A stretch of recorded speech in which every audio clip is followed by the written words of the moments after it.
So hey hi hello everyone, তোমাদের প্রত্যেককে স্বাগত আবারও একটি ক্লাসে। আজকে আমরা পার্ট 4 অর্থাৎ সরল সুদের কোষে দেখি দুই দশম শ্রেণীর যে অঙ্কগুলো ছিল, আজকে 15, 16 এবং 17 নাম্বার এই তিনটে অঙ্ক আমরা কমপ্লিট করব এই ভিডিওতে।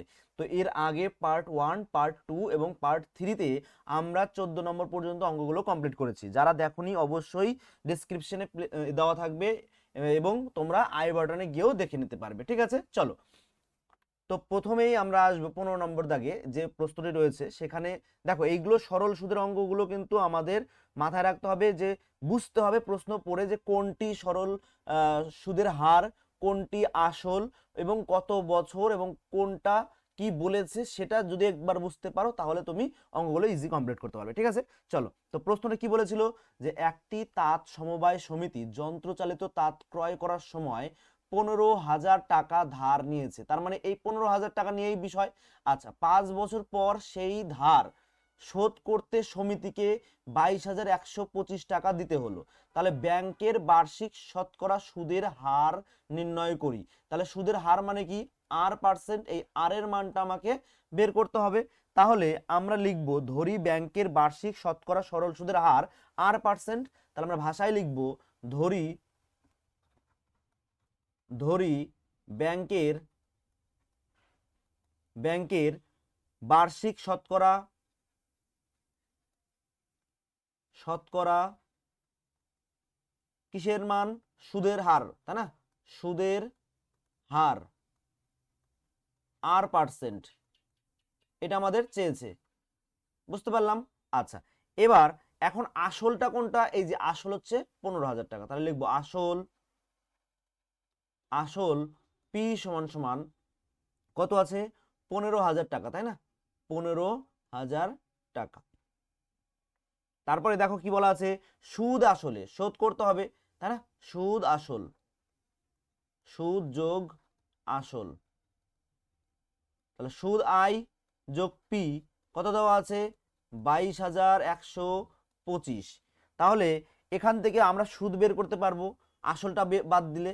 অতএব সুদ সুদ সুদ সমান সমান কি হবে? আই ইজুগাল টু কি হবে?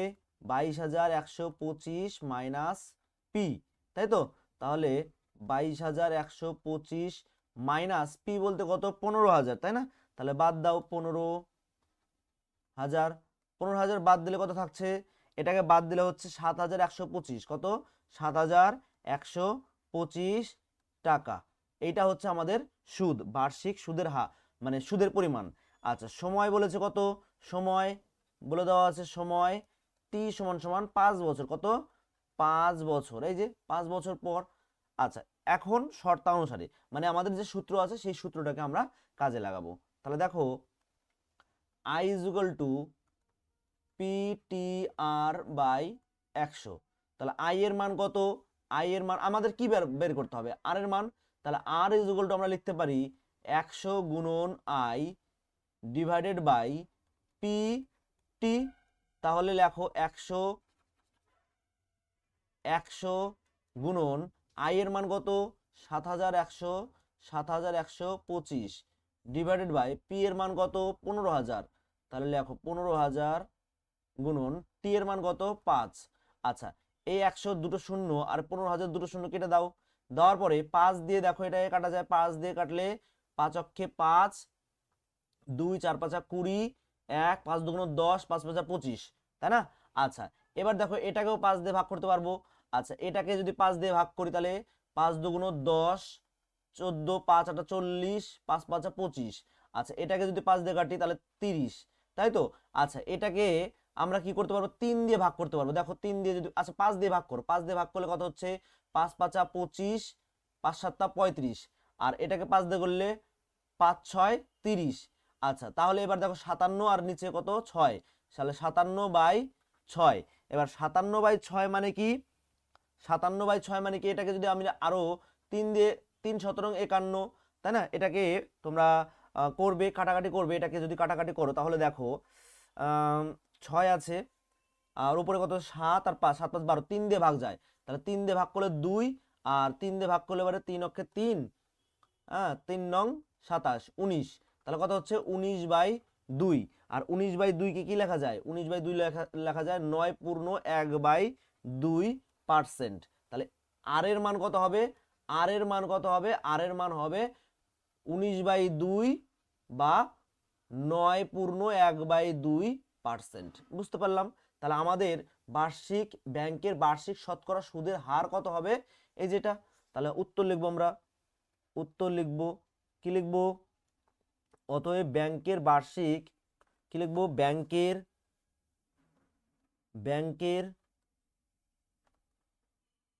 ব্যাংকের বার্ষিক সুদের হার, তাই না? সুদের হার কি হবে? 9/1/2%। এটা তোমরা ভাগ করে নেবে, ঠিক আছে? 19/2 এটাকে ভাগ করলে, বাংলা ভাগ করলে কিন্তু 9/1/2 হয়। 9 × 2 = 18, আর 19, তাই না? আচ্ছা, তাহলে এটা হচ্ছে আমাদের অ্যান্সার।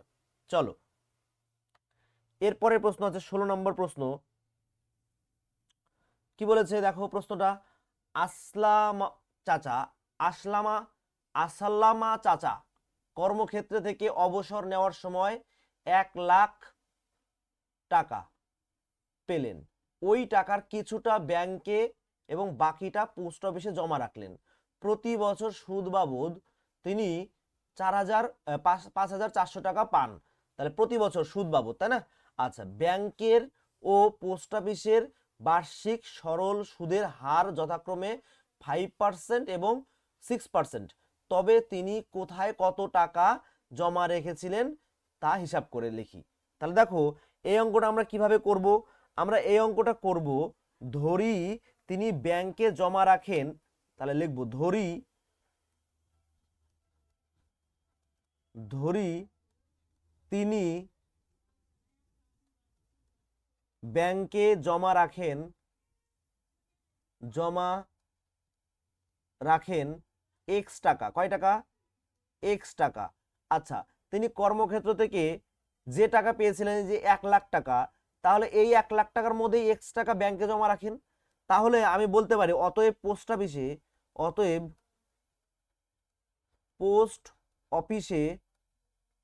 পোস্ট অফিসে রাখেন কত হবে? বাকি যে এই যে বাকি টাকাটা, তাই না? তাহলে 1,00,000 মাইনাস এক্স এত টাকা। তাহলে তিনি ব্যাংকে রাখেন এক্স টাকা এবং বাকি টাকাটা কি করেন? পোস্ট অফিসে রাখেন। তাহলে ব্যাংকের ক্ষেত্রে কিভাবে কি করব দেখো। এখন ব্যাংকের ক্ষেত্রে আমি আসল ধরলাম P1, সেটা কত টাকা? এক্স টাকা, তাই তো? আচ্ছা, এবার টি কত? বার্ষিক, তাই না? তাহলে 1 বছর। আচ্ছা, আর এর মান কত? আর পার্সেন্টের মান কত? আর পার্সেন্ট দেখো এখানে লেখা আছে 5%, তাহলে 5%। তাহলে এই ক্ষেত্রে ব্যাংকের ক্ষেত্রে I1 কত হবে? I1 হবে P1 into T into R1 divided by 100। এবার পি এর মান কত? আমরা এক্স ধরেছি, টি এর মান টি এবং আর এর মান কত? 5% ডিভাইডেড বাই 100। তাহলে এটাকে 5 দিয়ে যদি কাটি, 5 × 2 = 10, 20। তাহলে উপরে হচ্ছে কত? আচ্ছা, এবার টি এর মান কত? টি এর মান 1 ছিল, টি এর মান কি ছিল? 1 ছিল। তাহলে হচ্ছে x/20 টাকা। এটা হচ্ছে ব্যাংকের ক্ষেত্রে সুদ। এত টাকা ব্যাংকের ক্ষেত্রে সুদ পাচ্ছেন, তাই কি না? আচ্ছা, তাহলে এবার দেখো পোস্ট অফিসের ক্ষেত্রে লিখব। তাহলে পোস্ট অফিসের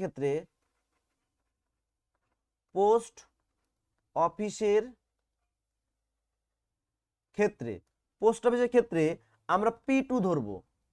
P2 কত ছিল? দেখো যে টাকাটা এক্স টাকাটা হচ্ছে পি টাকা, আর P2 হচ্ছে এই টাকাটা, মানে বাকি টাকাটা।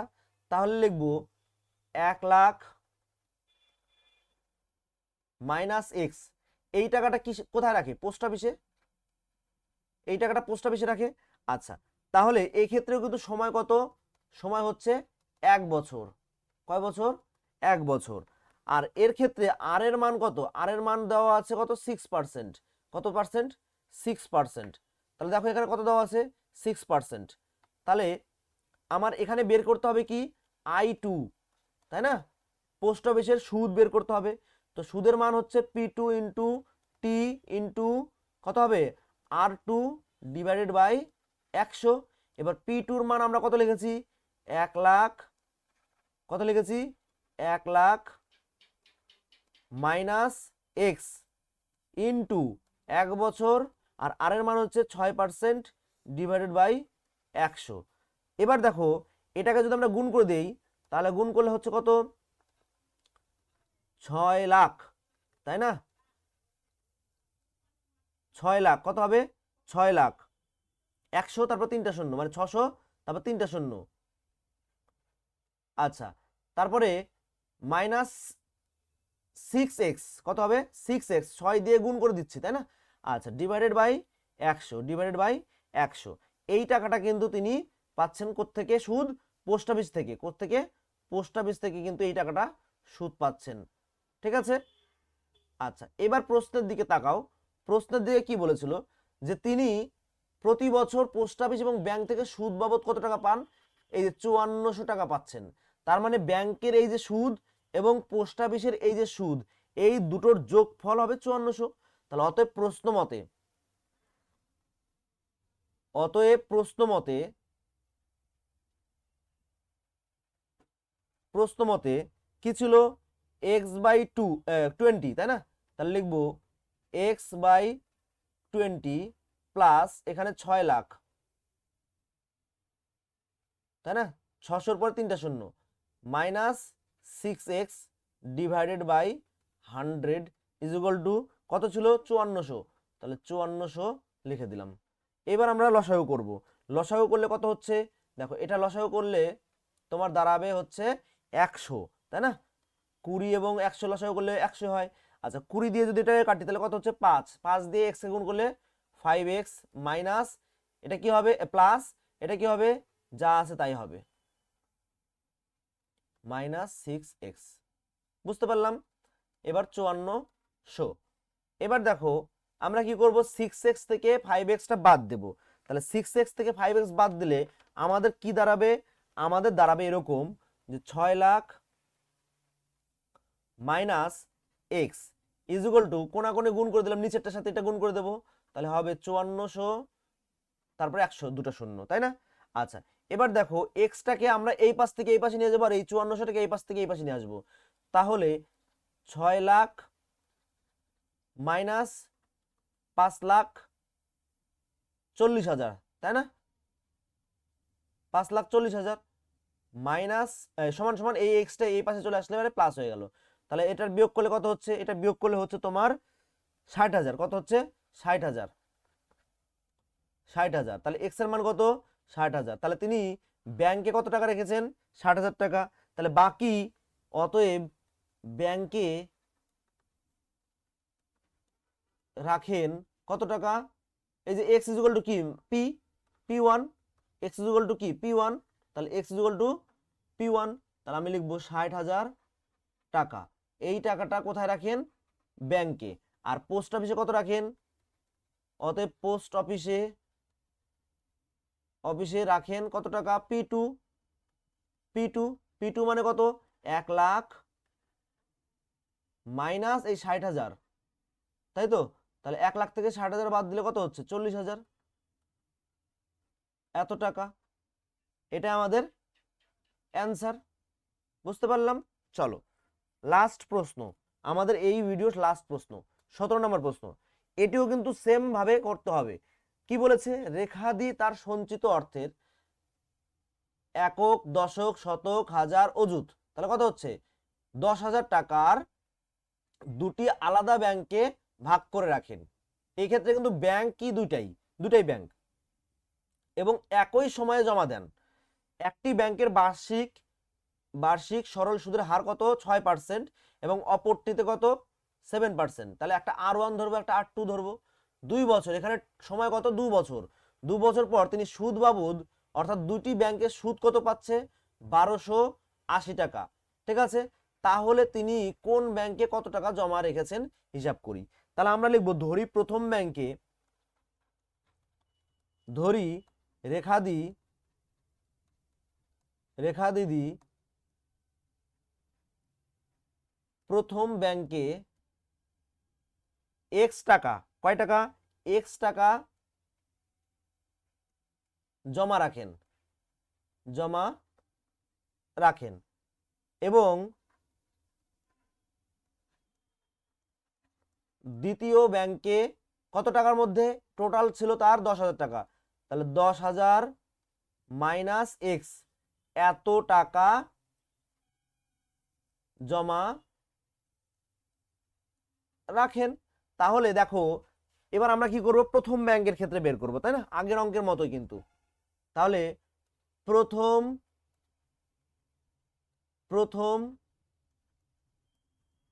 ব্যাংকের ক্ষেত্রে, তাহলে প্রথম ব্যাংকের ক্ষেত্রে আমরা কি করব, P1 ধরবো। কত হবে, P1 মানে আসল, P1 হচ্ছে এক্স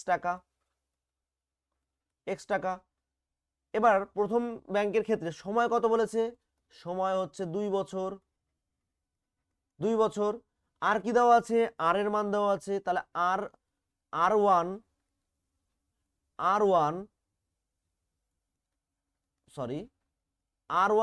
তাই না, R1 ইজ ইকুয়াল টু 6%, তাহলে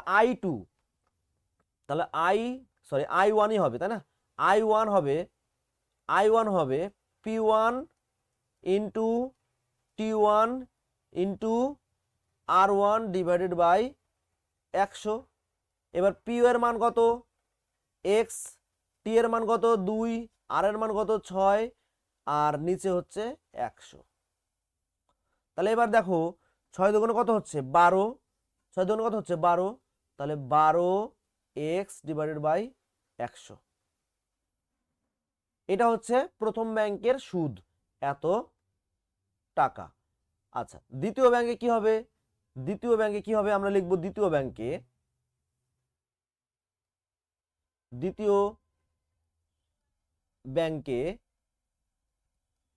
ব্যাংকের ক্ষেত্রে কি লিখবো, P2 কত হবে, এই যে এটা, তাই না, তাহলে লিখবো 1000 10,000 মাইনাস এক্স এত টাকা, ঠিক আছে।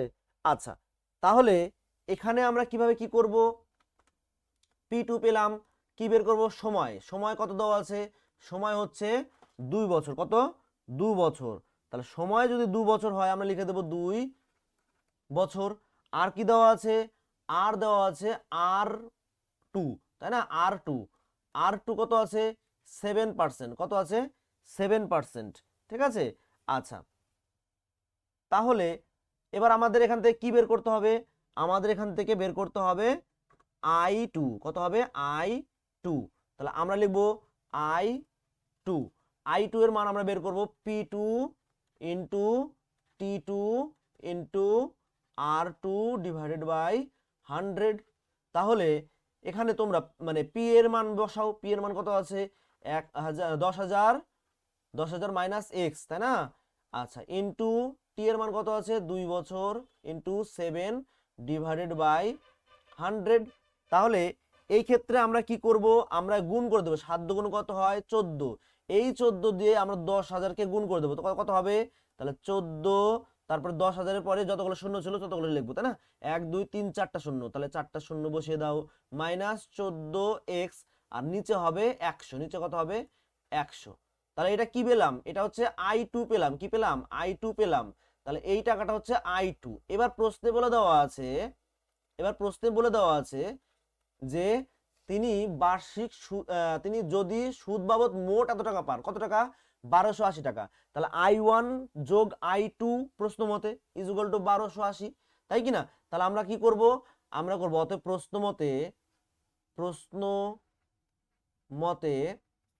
মতে I1 যোগ I2 কি হবে, কি দেওয়া ছিল, I1 এর মান কত দেওয়া ছিল 12x বাই 100, তাহলে 12x বাই 100 লিখবো, 12x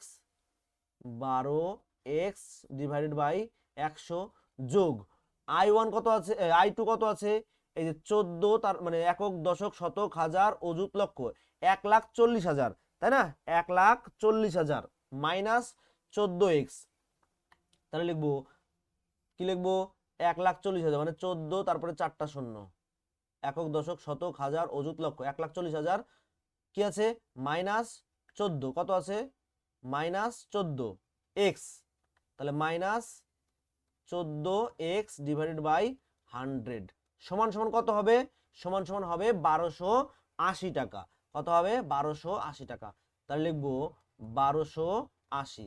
এবার আমরা এটাকে লসাগু যখন করব তখন 100 আর 100 লসাগু কত হবে 100 হবে, তাহলে 100 লিখে দাও, লিখে দিলে 12x যোগ যা আছে উপরে তাই, তাহলে 14 তারপরে 4টা শূন্য minus 14x is equal two 1280।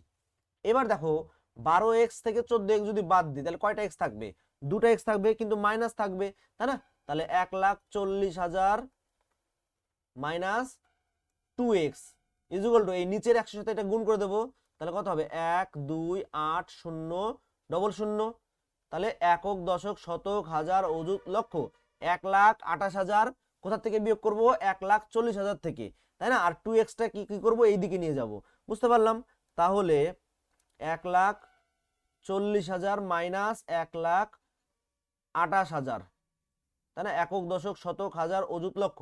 আচ্ছা এবার লিখবো 2x, এবার এটাকে যদি আমরা বিয়োগ করি, বিয়োগ করলে আমাদের হাতে থাকছে কত 12,000, কত হাজার 12,000, তাই না, 28,000 28 29 30 আর ওদিকে 10 তাহলে 12,000, তাহলে লিখবো 12,000 একক দশক শতক হাজার সরি